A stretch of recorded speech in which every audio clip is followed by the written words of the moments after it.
Hello everyone, this is Erik, the Asian movie enthusiast, and this is my review of The Sleep Curse, a Hong Kong horror film from 2017. Now the reason why some horror fans are going to have this film on their radar is because it was directed by Herman Yau and stars Anthony Wong. Now this duo previously gave us The Untold Story from 1993, Ebola Syndrome from 1996, and Taxi Hunter from 1993. Now, all three of these films are worth watching, but if you have not seen The Untold Story and you're a fan of horror films, you gotta check it out. It's a must-watch. It's a highly acclaimed, almost basically landmark film of its time in Hong Kong, and you should definitely watch it. Ebola Syndrome is more of like a sick, offensive thriller horror comedy, if you can imagine it. But it's certainly worth a look if you're into, like, disgusting, thriller horror comedies. So definitely check those out. And I'm not sure about Taxi Hunter in terms of its rating, but I'm sure that The Untold Story and Ebola Syndrome were both rated Category 3. And I discussed this in my Asian horror playlist at one point. But Category 3, or Cat 3, the abbreviated term, basically means that films that were typically packed with explicit sex or graphic violence would earn that rating by the Hong Kong motion picture rating system. And Hong Kong did produce a number of these films. I guess you could say they reached back into the late 80s, but they definitely were mass-produced almost in the early to mid-90s. Since then, they've tapered off. And even though Category 3 is a rating, a lot of people use it as almost like a subgenre of actual film because there would be similarities to what you would typically get in a Category 3 film, and that is typically graphic violence or sex. Now, The Sleep Curse now is these two guys, Yao and Wong, teaming up again after decades, basically, in a Category 3 film. Now, Category 3 nowadays doesn't necessarily mean the same thing as it did in the early 90s. Although there were some films that were rated Category 3 in the early 90s that really weren't all that graphic.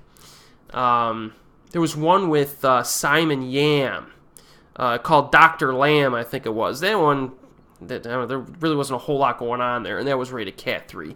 But nowadays you could get Cat 3 for doing stuff that really isn't all that bad either. Like Johnny To's Election 2, I believe, was a Category 3 rated film. And it's like, come on, there's barely any violence in this at all. But the rating back then in general, usually you knew what you were getting into. Nowadays, they don't make as many films like this. So is The Sleep Curse a return to form for these two? Well, let's take a look here. The plot goes something like this. A renowned neurology professor, Lam Sik Ka, played by Anthony Wong, specializes in research on eliminating sleep to increase human productivity. Now, one day, his ex-girlfriend suddenly appears to seek his help. Her family members are suffering from a fatal insomnia condition and displaying extremely erratic and aggressive behavior. To investigate the cause of the problem, Lam conducts some shady experiments, but violent events happen in the process.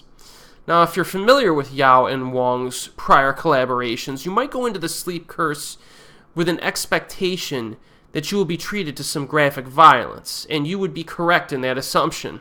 In terms of quantity, there's probably less violence than the aforementioned films that I talked about, but it's good stuff. It begins with some unnerving videotape footage of a man doing insane stuff due to his lack of sleep. After that, you get some good horror imagery mixed in here and there, but the highlight is the finale, which is a moderately lengthy feat of graphic bloodletting that should satisfy you. And in an age where Hong Kong cinema, the industry itself does tend to pander to the mainland Chinese audience more than its home audience at times, for better or worse, it's nice to see a film like this getting made once in a while. It adds to the diversity of the industry. We previously saw these type of films get a little bit of a comeback in the early 2010s with Dream Home and Revenge a Love Story. But then they kind of tapered off again, and this one's kind of coming back. So, I hope we get a few more of these in recent years because it adds a variety to the industry. But with that said, I think this film is a little bit more nuanced than you might expect. With a multi-layered and well-developed backstory that explains the origin of this curse that is rooted in actual real-life history. Now, I'm not going to tell you what the backstory is because it's not introduced until after the 30-minute mark, and it could be a nice surprise if you're not expecting it. There's also an interesting lecture related to sleep early on.